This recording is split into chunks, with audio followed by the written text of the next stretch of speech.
जय कल्कीराम। आज आमर गोटे प्रमाद अच्छी जेहला जीवर बैरी गुरु ब्राह्मणे हेले मारी। सामान्य पिंपुड़ीटा हो कि मशाटा हो जदि आपण को आघात करुच्ची आपण ताकू छाड़ू ना मारी दौरान। जदि आज ए विश्व को जो देश आतंकित करुच्ची आतंकवादी रखी से देश को आपण माने डरिकी जदि रहिबे ताहले से सब जीवन सारा आपण को डरी चली। यदि आपण मशा को डरिबे ताहले हिंस्र जंतु को मारिबे केमिति। एई भारत देश वीरर देश सबुबले प्रमाद अच्छी। भारत रे वीरपुत्र जन्म होइछंती जुगे जुगे।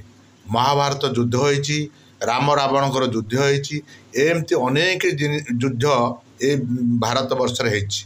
कारण भारत होउछि वीरपुत्रर देश, जहाँकि जगन्नाथ बलदेव भी कांची अभियान रे युद्ध करिया को जाइथिले। तेणु आज आम मानकु सुजोग आसीछि मशा को दमन करिवार अछि। जदि आमे मशा को डरिबा ताले हिंस्र जंतु सहित लड़ी पारिबा नाही।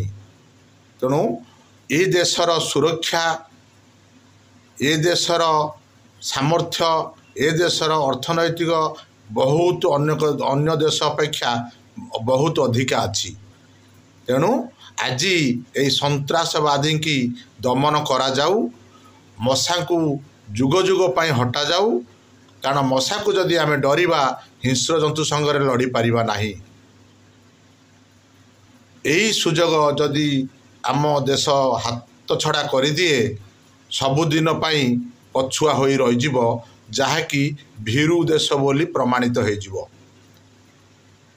भारत भीरु नुह कि का पुरुष नुह, से वीरर देश। आज समूह देश को आगे मुंड टेकी चलिबो, युद्ध करी सन्त्रासवादी की हटाई सन्त्रासवादी मूलपोछ कर सुजोग आसी। से सुजोग को हाथ छड़ा भारत न करू। ये जो मतटी मु रखिली आम भाई मानकर ए मतरे जदि एकमत ताहले मो सहित स्वर दे कहतु भारत माता की जय, सनातन धर्म की जय, हिंदू जिंदाबाद। आमे होची हिंदू, आमे होचु सनातनी। आम देहरे वीरर रक्त प्रवाहित होउची। आमे केबे पछुआ नुह कि पछुआ हेबु नाही। जय जगन्नाथ, जय